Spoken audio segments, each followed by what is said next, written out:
Hi, இன்னைக்கு ஒரு குட்டி மினி விலாக் பார்த்துடலாமா? கிட்ஸ் எல்லாத்துக்கும் ஓரளவு ஆனுவல் எக்ஸாம் கம்ப்ளீட் ஆகிடுச்சு. பட் நெக்ஸ்ட் இயருக்குரிய போர்ஷன்ஸ் எல்லாம் ஸ்டார்ட் பண்ண ஆரம்பிச்சிட்டாங்க. பட் என் பொண்ணுக்கு இன்னும் ஆனுவல் எக்ஸாமுக்குரிய ப்ராக்டிக்கல் எக்ஸாம் போயிட்டுருக்கு. ஸோ ஹாஃப் டே தான் ஸ்கூலு. காலையில் சப்பாத்தி கீ போட்டு சக்கரை வச்சு கொடுத்தேன், சிம்பிள் பிரேக்ஃபாஸ்ட்டு. ஆஃப்டர்நூன் நம்ம பச்சை மிளகா அதுக்கப்புறம் கேஷ்யூ நட் எல்லாம் அரைச்சி வெஜ் குருமா பண்ணுவோம் இல்லையா, எல்லா வெஜிடபிள் போட்டு குருமா வச்சுட்டேன். இந்த கையில் நான் சின்னதாக வச்சுருக்கிறது ஒரிஜினல் நாட்டுக்கோழி முட்டை. இன்னொரு ட்ரெயில பக்கத்தில் எவ்வளோ பெருசாக இருக்குது இந்த முட்டை, அதாவது வாத்து முட்டை சைஸில் இருக்கும். இது நாமக்கல்ல தான் அதிகமாக ஸ்ப்ரெட் ஆச்சு இந்த முட்டை முதல்ல. அதாவது ஒரு முட்டையில் 2 கரு இருக்கும். ஸோ நான் ட்ரை பண்ணது கிடையாது, ட்ரை பண்ணலான்னு சொல்லிட்டு இந்த ட்ரை வாங்கிட்டு வந்தேன். ஸோ 4 முட்டை தான் இந்த பாத்திரத்தில் பிடிச்சிது, ஏன்னா ஒவ்வொரு முட்டையும் அவ்வளோ பெருசாக இருந்தது. ஸோ இதை பாயில் பண்ணிவிட்டு குருமா வச்சுட்டு ரசம் மட்டும் வச்சுக்கலான்னு சொல்லிட்டு ப்ரிப்பேர் பண்ணிட்டேன்.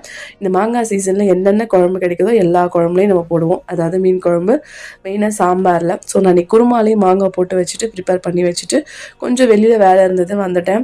ஸோ அதுக்கப்புறம் கிட்ஸுக்கு பிடிச்ச ப்ரௌனி மட்டும் உங்களுக்கு வாங்கிட்டு வீட்டுக்கு போயாச்சு. 6:30க்கு மேலே இப்போ டெய்லி சம்மர் சீசன் ஸ்டார்ட் ஆனதுலேருந்து கேரட் ஜூஸ் அதுக்கப்புறம் ஃப்ரூட் ஜூஸ் ஏதாவது போட்டு கொடுப்பேன். ஸோ இன்றைக்கி சப்ஜா சீட்ஸ் போட்டு முழாமலை ஜூஸ் தான் போட்டு கொடுத்தேன், ரொம்ப டேஸ்டியாக இருந்துச்சு.